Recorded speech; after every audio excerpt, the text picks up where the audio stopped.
presented by Mathli Express Music.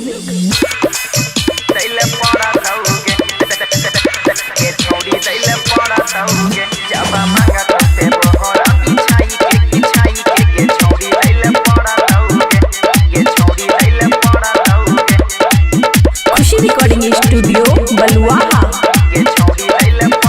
Khagaria के छौरा से नजर जब तोरा लड़कौगे सुनना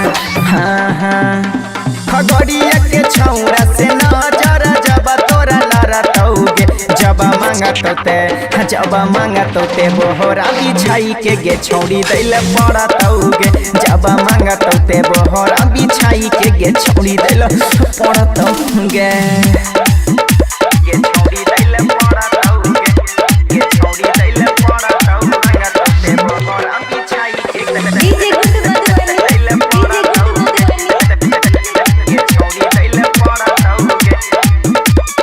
टंगाड़ी उठाई के ले तो छौरी बासा बाड़ी में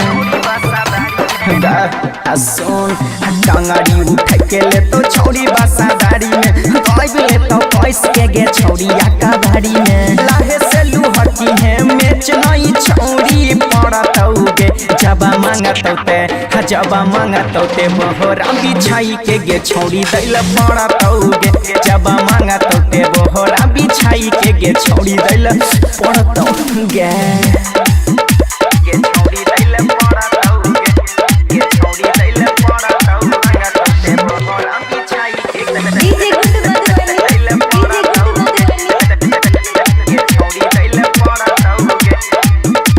क्षमा क्षमा बजतौगे पौआ के पायल